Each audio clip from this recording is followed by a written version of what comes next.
and welcome to the Understanding the AWS Security Model webinar. My name is Max Rams and I'll be your presenter today. We have with us Paul Stamp, who is a Senior Security Marketing Specialist at AWS, and Paul will be our question and answer moderator. A little background about myself.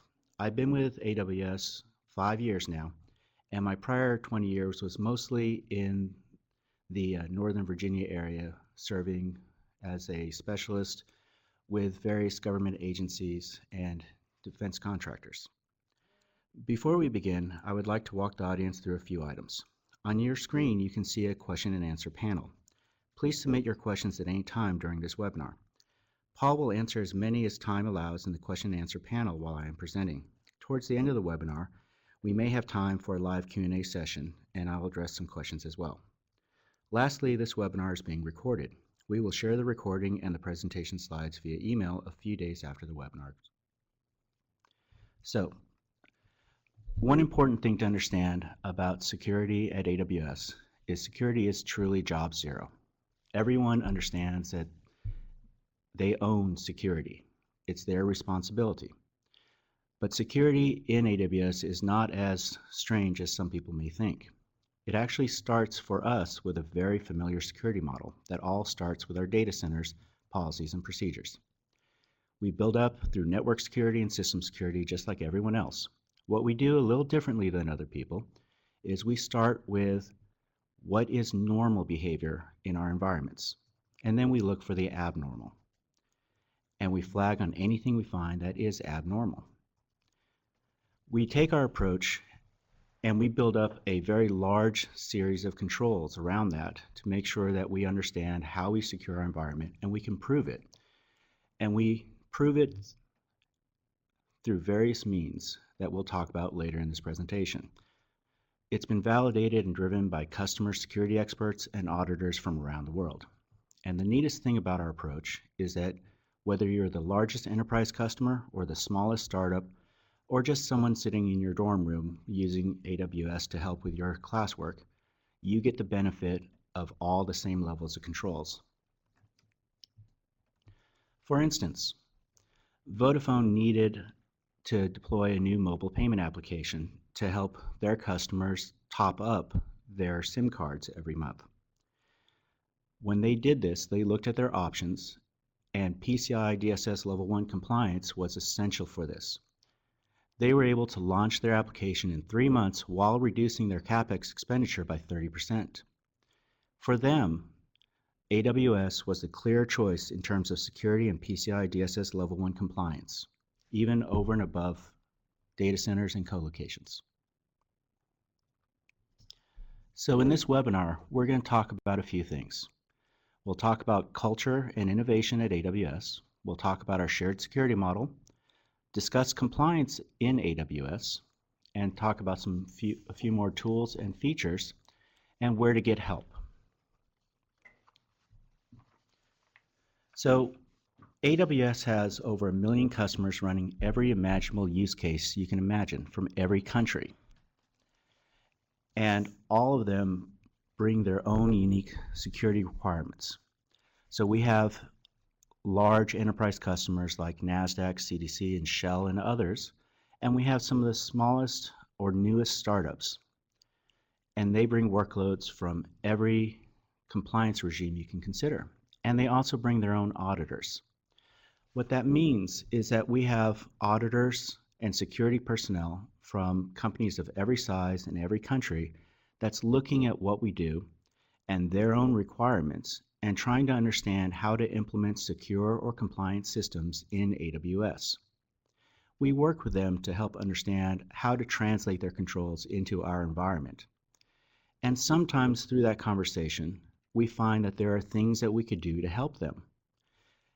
And when we find something that we can do to help them, whether that's a new service or feature, we can't operate at our scale and implement a one-off. So what we do is implement that feature in a way that everyone gets to benefit. So when you look back over our pace of innovation, what you'll see is last year, in 2014, we had over 514 actual feature releases throughout the platform. and about a third of those were related to security, compliance, governance, or audit. So what you have in AWS is a constantly innovating, secure baseline that is constantly coming up with new features that you get to enjoy, and you can choose to incorporate into your own security controls. One example of that is actually our AWS Cloud Trail service. And what we found was customers needed a way to help better track what API calls were being made on behalf of that customer. And so we came up with a way to capture those log files in a very scalable manner and put it in a place where our customers could then analyze it and look for changes. What ended up happening is customers said they would like a better way to look for those changes and see how things were over time. And by working with a large number of customers, what we came up with was a service called AWS Config. This helps answer a few things. For one, you can look at any given thing. In this example would be a security group. And you could see who changed the security group authorizations over time and where did they do it from. That gives you a very powerful way to troubleshoot any incidents and figure out what happened, who changed something. But you can also use AWS Config in a more proactive manner. So you can actually look at something you're about to change, see what's dependent on that, and then decide whether or not you actually want to make this change before it breaks anything. For example, if you want to change a security group authorization, like perhaps take away an existing authorization, you could look and see what servers or EC2 instances are actually associated with that security group and determine if that change would actually impact any applications that are using it. So the best way to think about security in AWS is that you can't deploy secure applications by yourself because you have to rely on AWS and the way we operate our services. And we can't secure things for you because we don't actually have access into your running EC2 instances. So it takes both of us working together in order for you to have a secure application environment. AWS takes care of everything from the physical footprint of our data centers up through our use of administrative privilege into the way that we actually design, build, and operate our services. You then have responsibility for how you manage identity and how you manage privilege within AWS and your resources, where you store your data, how you choose to do things like take advantage of encryption, what services you use, how you build your applications, and what content you store. We call our side of that shared responsibility model security of the cloud. And you'll see various presentations like those from our Chief Information Security Officer, Steve Schmidt, on our YouTube channel, where we actually talk about things like security of the cloud. While you are responsible for security in the cloud, those are all the decisions that you make, which controls you choose to implement, how you choose to use those different features. And we'll talk a little bit more about that in just a moment.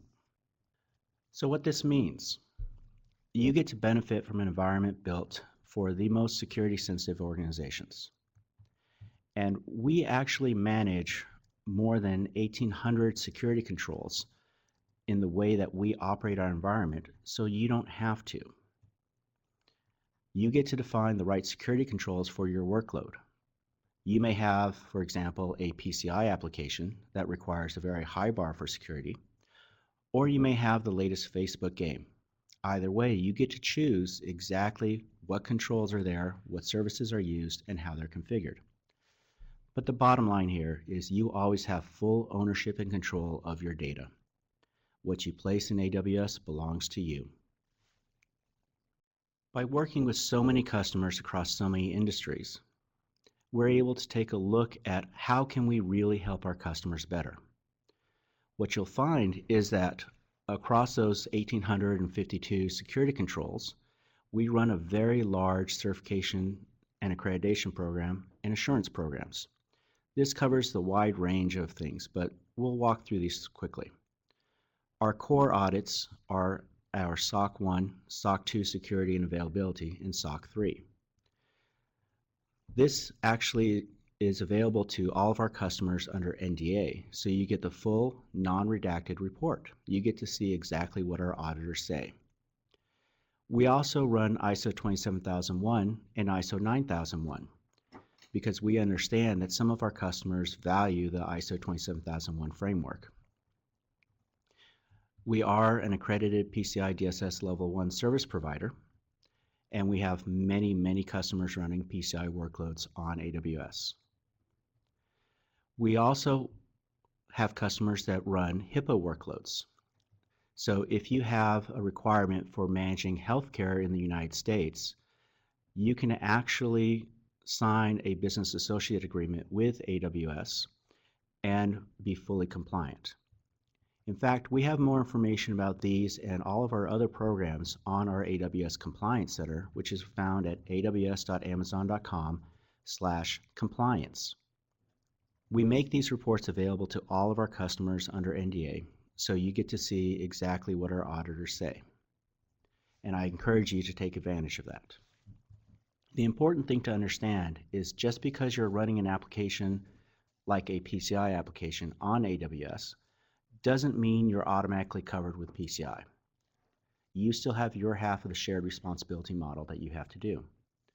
But also know that you have people in AWS that will work with you to help make sure your auditors understand what it means to run in that particular compliance regime on AWS.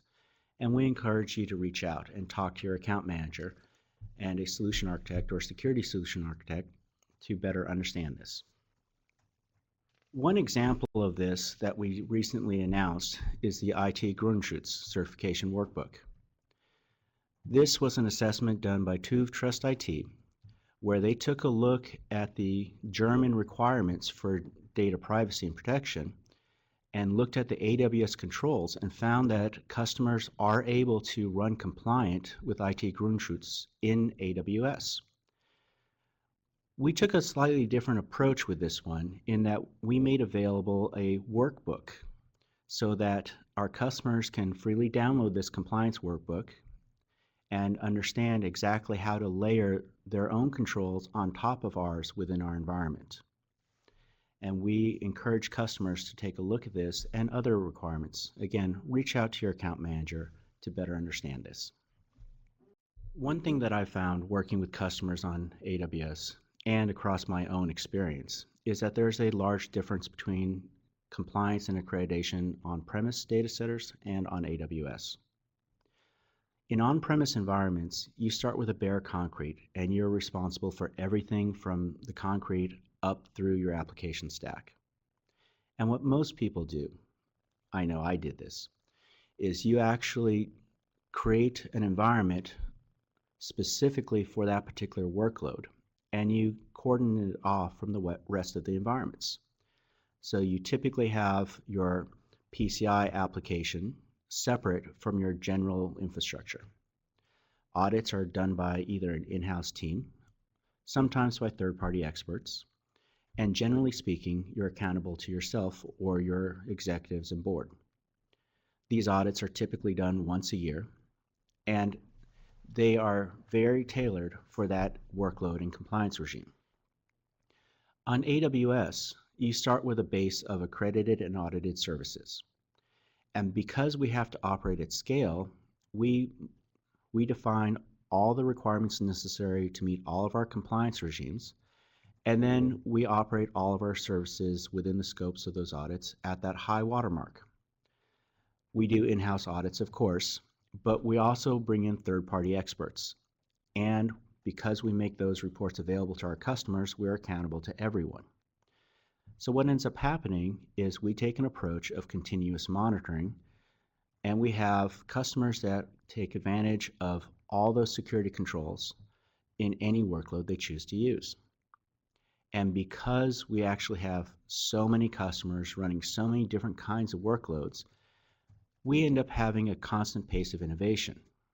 As you saw It's roughly about a third of our releases every year are somehow related to security compliance.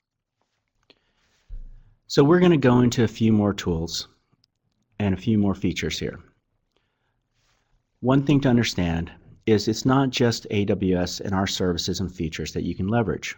We also have a rich partner ecosystem, and together we have over 700 security services, tools, and features available both directly from AWS, from our partners within the marketplace, and from our partners directly. And you have the ability to mirror all the familiar controls you're looking for from your on-prem environments in AWS.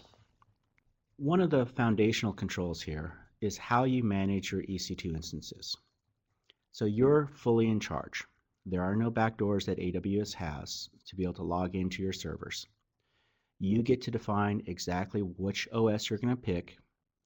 We offer our own version of Amazon Linux, but you can choose to use Red Hat, SUSE, or anything from Ubuntu to FreeBSD if you'd like.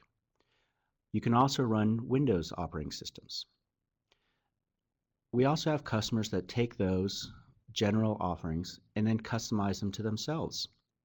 Or they'll turn to our partners to use any of their pre-configured offerings. Like for example, Buddha Labs offers a DoD compliant secure baseline version of Windows and other operating systems.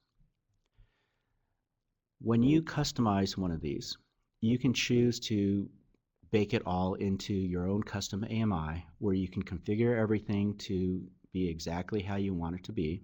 You can preload things like host intrusion detection agents or patching and antivirus agents or anything you choose to have in your OSs and make this private to you so that only your account has access to it.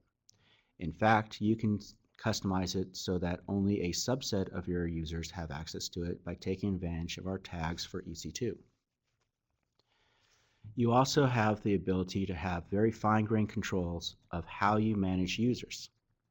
You could choose to have OS users and have your AMIs taking advantage of LDAP or Windows Active Directory so that you can have appropriate separation of duties and least privilege going on inside your operating systems. And you can build out your standard security environment taking advantage of features within your AWS account and resources, or you can connect to your existing on-premise resources. So the choice really is yours. Now, one of the neat things about this is because AWS is fundamentally software-defined infrastructure, you have the option of describing all this through JSON files, taking advantage of CloudFormation to define an application is these following AMIs running with these load balancers across these subnets in this VPC, and define all the other characteristics that CloudFormation supports, and have that in a single file. You could then launch that so that it all comes up correctly, or it all rolls back, so that you know that what you get is what you wanted. We actually have quite a few customers that do that, and then focus on optimizing the CloudFormation definitions and their AMIs, or perhaps they're using something like Chef or Puppet to actually configure their EC2 instances. So they focus their energy on the definition of how things should be, and then do their testing once things are launched to validate that they have their own continuous monitoring programs in place to make sure everything looks correct. Once customers figure out that virtual private clouds carve off a piece of AWS and make it private to them, and there's no cost for defining a virtual private cloud, only for the IPsec connections or the direct connect connections that we'll talk about soon, then they start coming up with some interesting ways to use virtual private cloud. Many of them will do things like isolate off higher risk sites like perhaps internet facing websites or digital presences into their own VPC, and maybe have another VPC for their internal enterprise applications. Some of them may create VPCs specific for dev and test environments, or specific for things like data analytics. while others will create VPCs for project teams, especially if they've outsourced the project development work. That way they can outsource the infrastructure and have it supporting their outsourced contractors, but still maintain control over it so that they can have their own security controls enforced over it. And when the contract's done, they retain ownership of the infrastructure. So customers are coming up with very creative ways to take advantage of virtual private clouds in ways that no one has been able to do before with regular data centers because of the flexibility it offers. So encryption is a foundational control. It's not the panacea for everything, but it's something that we encourage you to take advantage of whenever you can. Many of our services have native support for encryption. For example, in EBS, our Elastic Block Store, you can create encrypted volumes.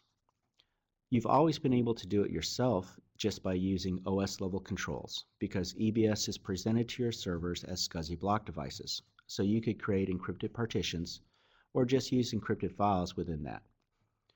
But now we actually have the ability to just do checkbox encryption to create encrypted volumes for you to use as data volumes.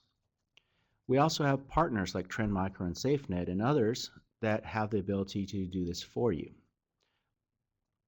Amazon S3 has long offered the ability to do client-side encryption, and for a long time has also supported server-side encryption. With our release of the new key management service, it now has the ability for you to manage the key that's used for server-side encryption so that you have full visibility of whenever the key is requested and audited. Redshift itself has one-click support for encryption, whether you're using Cloud HSM or KMS, so that you can very easily support encrypted volumes for Redshift. And of course, Amazon RDS supports encryption. In MySQL or Postgres, we have automated support for the entire database instance using KMS services and keys.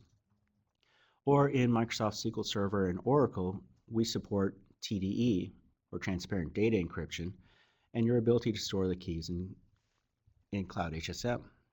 So we encourage you to take advantage of encryption for data at rest, as you'll find that the majority of the places where we support encryption, we actually do not charge anything extra for it.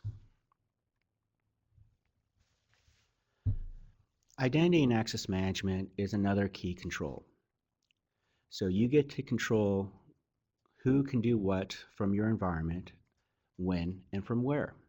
For example, you can create a group or a role that says your system administrators can only launch EC2 instances if they're coming from the IP range that represents your offices or data centers, Monday through Friday from 8 to 5 p.m. So you can get very granular on what are the requirements in order to allow people to use their privilege. You can also take advantage of multi-factor authentication for those particularly sensitive calls, something perhaps like deleting backups, for example. You may want to put an MFA requirement on, so you have that second factor. You can also choose to integrate with your existing corporate directory using SAML 2.0. So instead of having to recreate IAM users and groups within AWS, you can just use the SAML 2.0 integration and take advantage of your predefined Active Directory groups. That way your administrators do not have to remember multiple sets of credentials. One of the big things that's also different between security in data centers and security in AWS is you have lots of visibility going on. Most of our services have some ability to generate log files, and we encourage you to take advantage of those. One of the most important services that's come out is CloudTrail. CloudTrail will actually let you record the API calls for the supported environments and save those in S3 buckets.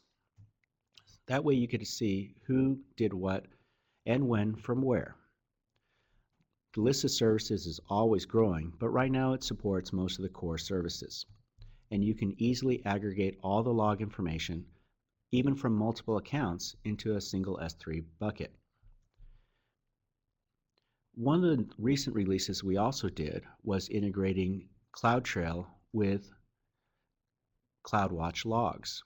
That gives you the ability to create simple alerts on your CloudTrail stream. So for example, you could create an alert for whenever you see someone get a denied request on something.